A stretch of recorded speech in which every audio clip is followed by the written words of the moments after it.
Halo Ayah Bunda, ini adalah jawaban dari pertanyaan Ayah Bunda pada kelas online parenting bersama Bunda Novia.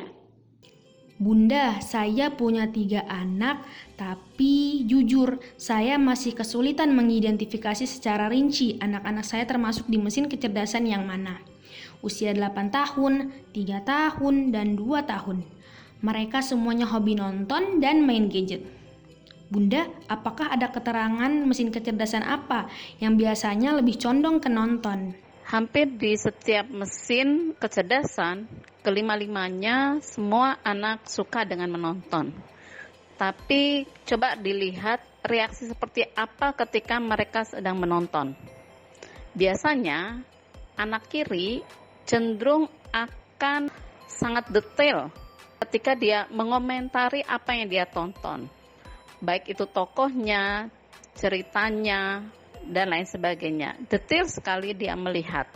Sedangkan anak kanan cenderung tontonan hanya sebagai tontonan. Bahkan bisa jadi matanya nonton, pikirannya kemana-mana.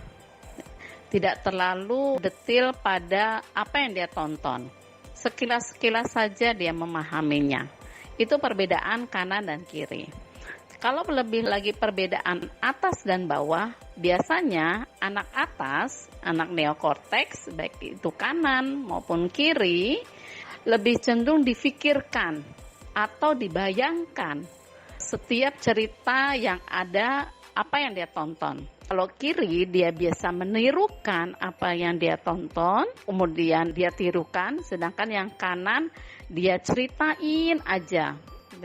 Ya ceritanya mengalir paling berkisar kepada orang-orang, tokoh-tokoh yang ada pada cerita atau tokoh-tokoh yang ada pada tontonannya.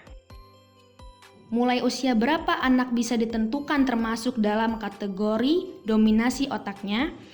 Apa ciri kegiatan untuk mengetahui hal tersebut? Sebetulnya usia 3 tahun kita sudah bisa melihat dengan mengobservasi Ananda di belahan otak mana dia punya kecenderungan, dia punya dominasi. Dari mana? Dari aktivitas kesehariannya, dari makannya, dari belajar dan bermainnya. 3 tahun kita sudah bisa melihatnya.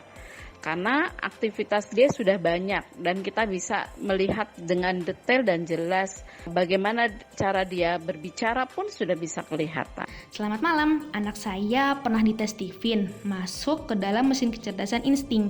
Yang ingin saya tanyakan, bagaimana cara mengarahkan untuk tipe ini karena seringkali agak susah untuk mengerjakan sesuatu kalau dia belum mood. Anak insting cenderung moody katanya.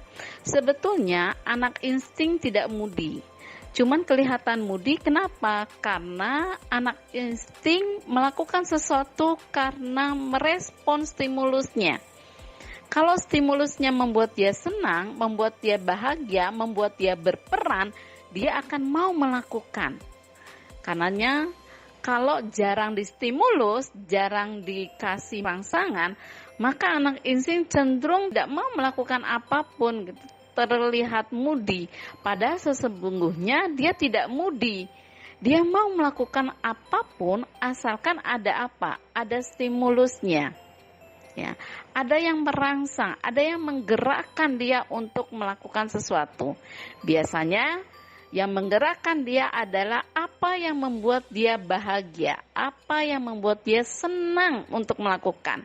Salah satunya adalah berperan, dimintain tolong. Maka bahasa yang tepat buat anak insting adalah minta tolong. Oke, itu dia Q&A dari kelas online parenting bersama Bunda Novia. Nah, buat ayah bunda yang belum ikutan kelas online gratis ini, bisa klik link di deskripsi.